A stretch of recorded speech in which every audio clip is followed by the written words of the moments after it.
पिछली बार जहां पे ईरान और यूएसए का वॉर आके रुका था, जब एक तरफ से बहुत ज्यादा धमकियां दी जा रही थी, नो प्राइजेस फॉर गेसिंग के कौन था ये जो धमकाया जा रहा था, इस टाइप की धमकियां दी जा रही थी कि ऑयल फैसिलिटीज खत्म कर देंगे, तुम्हारी ब्रिजेस खत्म कर देंगे, पूरा इंफ्रास्ट्रक्चर खत्म कर देंगे, पूरी इलेक्ट्रिकल फैसिलिटीज, इलेक्ट्रिकल ग्रिड्स उसको खत्म कर देंगे।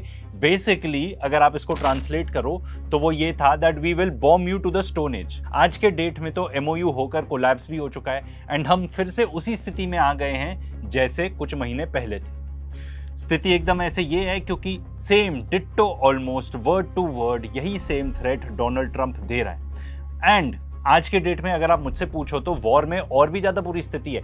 और भी बुरी स्थिति इसलिए है क्योंकि ये वॉर एक्सपैंड हो चुका है, यहाँ पे नए देशों की एंट्री हो चुकी है। फॉर एग्जाम्पल हुथीज फ्रॉम येमेन, ये लोग एंटर कर चुके हैं वॉर। किसके अगेंस्ट? सऊदी अरेबिया के अगेंस्ट। अब ये बेवकूफी सऊदी अरेबिया ने करी जब उसने जाके येमेन के अंदर सना एयरपोर्ट को अटैक किया।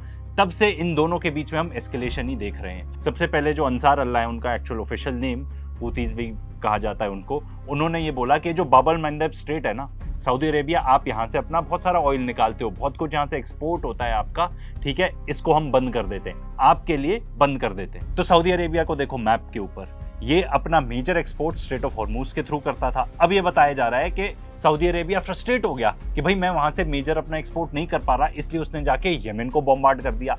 एंड किसके आशीर्वाद के साथ किया? यूनाइटेड स्टेट्स ऑफ अमेरिका के आशीर्वाद के साथ। But even though straight of Hormuz close था, सऊदी अरेबिया काफी हद तक बचा हुआ था क्योंकि उनकी एक ईस्ट वेस्ट पाइपलाइन है जिसके थ्रू वो ऑयल पंप कर सकते हैं to the other coast and वहां से अपना काफी सारा ऑयल निकाल सकते हैं थ्रू बाब अल मंदेब स्ट्रेट।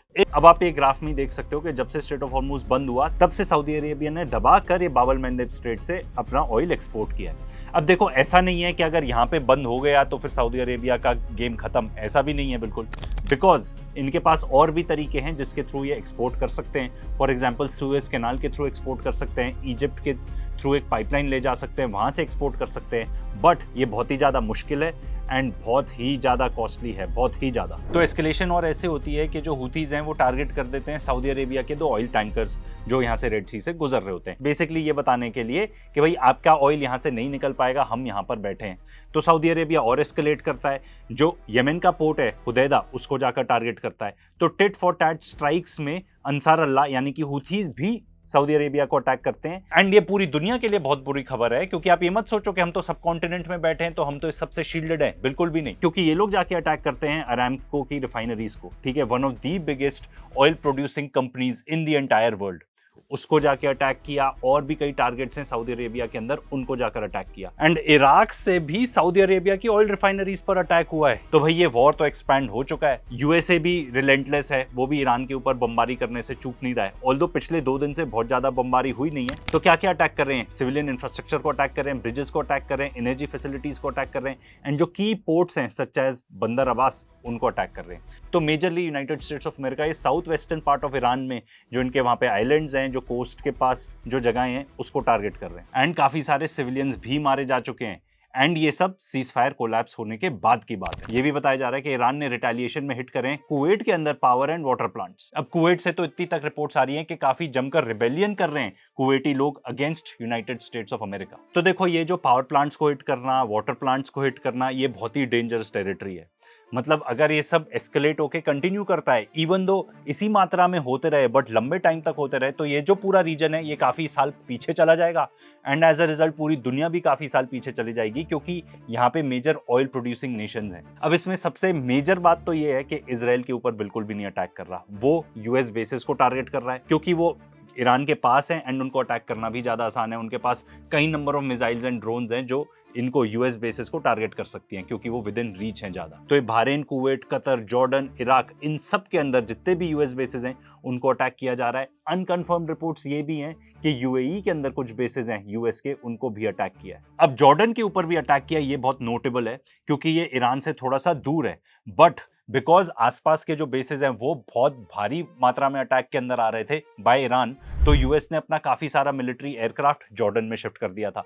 अब तो रिपोर्ट्स ये आ रही है कि काफी कुछ यहां से उठाकर वो लोग इजराइल शिफ्ट करने वाले हैं। अब जॉर्डन के ऊपर एक नोटेबल अटैक ये था जहां पे 3 यूएस के सोल्जर्स मारे गए, काफी घायल भी हुए। अब एग्जैक्टली क्या क्या ईरान ने हिट किया, क्या क्या ये लोग क्लेम कर रहे हैं कि हमने डैमेज किया, उसके ऊपर 2 मिनट में आते हैं। बट एक थोड़ी सी स्ट्रैटेजी चेंज दिख रही है यहाँ पे ईरान की, कि पहले वो बड़े बड़े एसेट्स ही टारगेट कर रहे थे, जैसे रेडार्स टारगेट कर लिए, ठीक है, वहां पर जितने भी मिसाइल साइलोज थे, म्यूनिशंस थी, उनको टारगेट किया। अब लेटेस्ट एस्केलेशन ये है ईरान की तरफ से कि जहाँ पे बैरक्स है, जहाँ पे बेसिकली सोल्जर्स रहते हैं, सोते हैं, खाते हैं, उनको भी अटैक किया। अब ये मेजर एस्केलेशन इसलिए है क्योंकि अभी तक तो टिट फॉर टैट चलता था। अभी तो आप ईरान के ऊपर जो अटैक करते थे तो ईरान लाइकवाइज अटैक करता था, शायद थोड़े कम भी करता हो, क्योंकि आपने तो वहां पे जाके स्कूल्स को भी बॉम्बार्ड किया, पर ईरान ने जाके किसी भी देश में, किसी भी सिटी में, कहीं भी ऐसे लंबे चौड़े सिविलियन टारगेट्स को नहीं टारगेट किया, सच एज स्कूल्स। तो ये थोड़ा ट्रेंड चेंज होता हुए दिख रहा है, जहां पे ईरान ज्यादा भारी स्ट्राइक्स कर रहा है compare to the United States of America.